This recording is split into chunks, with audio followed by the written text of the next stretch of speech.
Hi everyone, and welcome to our walkthrough for taking down the Templar, the first boss in the Vault of Glass. First off, just to give everyone kind of a how-to, at least to open the vault, as soon as you spawn, you need to stand on 3 sync plates outside the vault to activate them, which causes a spire to form, which causes a really cool graphic door to open for you. As the spire forms, you just have to fight off waves of Vex that spawn, which really aren't that much trouble except for the Minotaurs, so having a void weapon or two helps burn their shields down pretty easily. Once inside, just make sure to grab the chest right before you jump down to the boss area. The fight won't actually start till someone actually lands on the boss's platform, and the fight's kind of broken up into 2 stages. In the first stage, you basically have to defend these constructs that spawn at the edge of the platform you jump down on, from Vex that spawn at the very top of the stairs. And usually the Vex that spawn are goblins, minotaurs, and occasionally some harpies, along with a new enemy called fanatics. Usually if you see fanatics, they're probably going to be the main target, because when they spawn, they will charge you and explode when they get close to you and kill you. They're pretty easy to recognize. They just glow green, and when they die, they actually leave behind a pool of green goop that, if you step in it, you receive a debuff called Marked for Negation. Occasionally, the Templar itself will cast a spell called Ritual of Negation, and if you're marked when he casts it, you're dead. If you get marked, you can run into the circle in the middle of the arena to cleanse yourself of it, as this part shows. It's actually from later in the fight when we got cleansed by something else, but it'll give you an idea of what it looks like when you get cleansed, or when you get the mark, and what it looks like when you get cleansed. The cleanse area isn't always active though, so avoiding getting the mark is usually the best, because there's a chance you just might die because of it. Once you've defended 1 constructor, 2 constructors will spawn, and then after that, then 3 constructors will spawn, basically forcing you to split up your group into 2 sets of 3 and then 3 sets of 2. Once you've defended all 3 of the constructors, they'll all disappear, and you'll have to fight off the Vex still spawning from their normal locations, while these big bright yellow orbs called oracles spawn around the map. They'll start off by showing you each individual spot that the oracles spawn, as well as you'll hear this sort of like chime sound that sounds a lot like this, and that'll let you know that an oracle's up.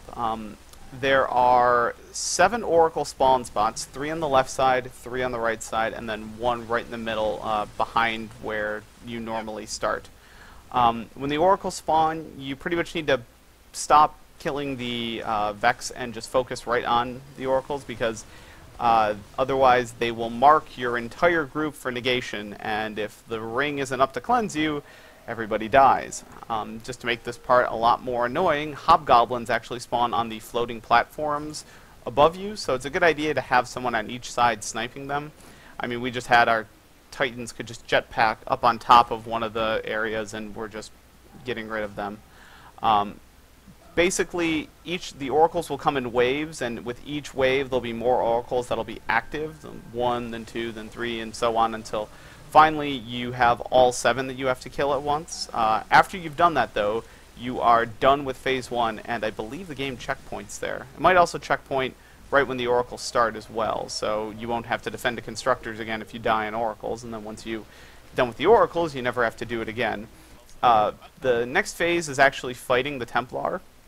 It won't begin until someone goes into the cleanse ring and grabs the relic item in there. In this stage, harpies spawn as well as oracles, but if you do the fight our way, none of those are going to be an issue. Until Bungie patches this fight, the safest place to fight the Templar is on this floating platform that I am jumping for my life to get to.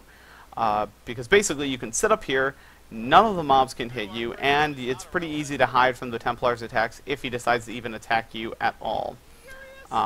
Your group is going to get marked by the oracles all the time here, because you're just keeping them up and you're not caring about killing them, but the person on your team who grabbed the relic can actually cleanse the mark off of you by holding, for PlayStation it's L1, it's whatever your grenade throw button is, to create a blue cleanse force field that will wipe it right off of you. In terms of doing damage to the boss, he has a shield on him that needs to be brought down before you can actually damage him, and the relic carrier can just use their super, which instead of doing whatever their real super is, will launch an attack at the Templar that will just blow the shield right off of him. And I think it does a decent amount of damage too, so if you want to be a little liberal with it and using it, you can get some okay damage out of it. Like any Hydra, the weak point is the eye, so when the shield gets blown off, just DPS the crap out of him. We usually waited till after he was getting ready to use the Ritual of Negation, because that just meant that an Oracle wasn't going to mark us in the near future. As you damage him, the Templar will actually put up a shield around you guys that kind of looks like this. It looks like this weird sort of design that you just have to shoot at it till it breaks. Because of that, we really recommend not using rockets because there is a really good chance that you will fire a rocket and then the shield will go up and then you will blow yourself up, which is always fun. If you do fight him on this platform, there is a good chance he is going to enrage, because occasionally he will, as you see right here, just warp to a spot on the map that it's almost impossible to hit him. I honestly am not quite sure how our relic carrier got an angle to blow off his shield, but yeah, your DPS will be a little bit slow every now and then. If he enrages though, it's not a big deal. All that means is that more ads will spawn, which doesn't make a difference because none of them are going to be able to hurt you anyway. That's basically the fight though. You just kind of hide from his attacks, make sure you get cleansed when you're marked, and DPS the boss when his shield's down. And really, yeah, just don't even worry about the enrage because none of those guys are going to shoot you. So just keep shooting him and he'll eventually die, and then you've beaten the first boss of the raid. If you liked this video, check out our other Destiny walkthroughs. We're going to do one for the next boss too.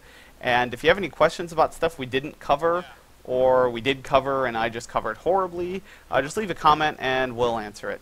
Thanks, guys.